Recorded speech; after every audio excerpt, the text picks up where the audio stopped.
چکی ہے۔ اب مسئلہ کیا ہے، ہمارا موسم بھی ختم ہو چکا، بغیر موسم کے ادھر پھل دیتا ہے تو ہمارا بھی پھل، اولاد بھی ایک پھل ہوتی ہے، لہذا اللہ ہمیں اولاد دے دو۔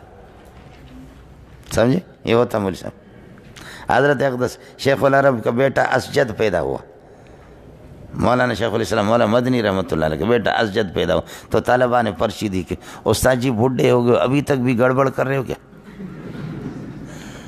ایسے بھی وقوف لوگ ہو، تب بھی سمجھ میں نہیں آیا۔ مولانا حسین مدنی رحمۃ اللہ علیہ کا بیٹا پیدا ہو گیا بڑھاپے میں اسجد، تو طلباء نے پرچی دے دی بخاری کے سبق میں، کہا حضرت ابھی تک بھی رفع نصب جر دے رہے ہو، ابھی تک تمہارے بچے پیدا ہو رہے؟ تو حضرت کا جواب ذرا سن لا، فرمایا کہ ہاں میں نوجوانی میں تمہاری طرح غلط استعمال نہیں ہوا ہوں۔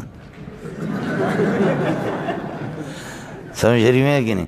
اس لیے نوجوانی میں نے اپنی طاقت غلط استعمال نہیں کی ہے، میری طاقت برقرار ہے، 100 سال اگر زندہ رہوں تو تب بھی رفع نصب جر دیتا رہوں گا۔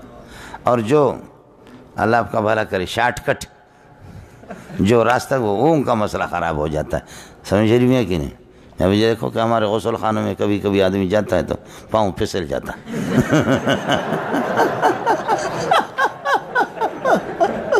کہ کسی نے سولوشن ڈالا ہوا ہے یا کہ یہ ہوتا ہے یہ مدارس کے غسل خانوں میں، سمجھے؟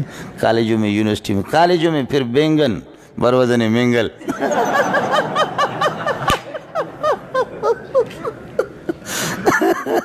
کالجوں میں تو چونکہ اعلیٰ تعلیم حاصل کر رہے ہیں نا، دور دور کی عورتیں بھی وہاں ہاسٹلوں میں رہتی ہے تو ان کے مختلف وہاں بینگن ہوتا ہے، بینگن بروزن مینگل مینڈک بینگن مینگل ایک ہی وزن ہے، سمجھے؟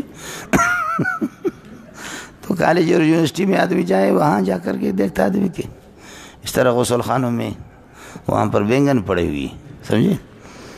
استعمال ہوتے ہیں برحال بینگن بھی حیران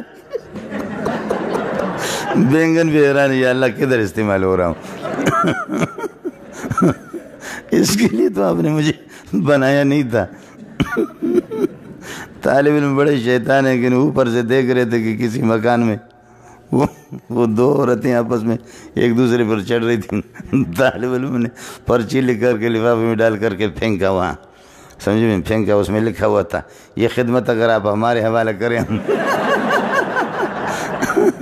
یہ خدمت اگر ہمارے حوالے کریں ہم بخوبی اس کو انجام دے سکتے ہیں بہترین انداز میں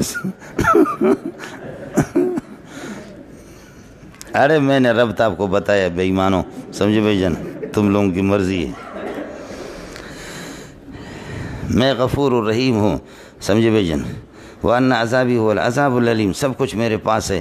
اس کے بعد فرماتے کہ میری رحمتیں جب ابراہیم پر متوجہ ہو گئی تو اس کو اولاد بھی دے دے، وَنَبِّئْهُمْ عَنْ ضَيْفِ ابراہیم، ابراہیم علیہ السلام کے مہمانوں کی خبر بھی ان کو سنا دو، اِذْ دَخَلُوا عَلَيْهِ، جب یہ ہے کہ یہ اس کے پاس مہمان چلے گئے، اللہ آپ کا بھلا کرے، یہ اِذْ دَخَلُوا عَلَيْهِ فَقَالُوا سَلَامًا، اور فرشتوں نے کہا کہ نُسَلِّمُ عَلَيْكَ سَلَامًا، جملہ اس فعلیہ ہے، قَالَ إِنَّا مِنْكُمْ وَجِلُونَ، حضرت ابراہیم نے فرمایا کہ میں تم سے تو مجھے ڈر لگ رہا ہے، اس کی وجہ ہے کہ کھانا انہوں نے نہیں کھایا تو ڈر تو لگے گا۔ قالوا لا توجل، ڈرو نہیں، انا نبشرک بغلام علیم، ہم آپ کو ایک علم والے بیٹے کی خوشخبری سنا رہے، یہ حضرت اسحاق علیہ السلام۔ قال ابشرتمونی، تم مجھے خوشخبری سناتے ہو، الا ام مسنی الکبر، بڑھاپے نے مجھے یہ کہ چھو لیا ہے، بڑھاپے نے مجھے پا لیا ہے، تبشرون بما بأي شيء تبشرون، کس چیز کی خوشخبری تم سناؤ؟ قالوا بشرناک بالحق، ہم نے ایک امر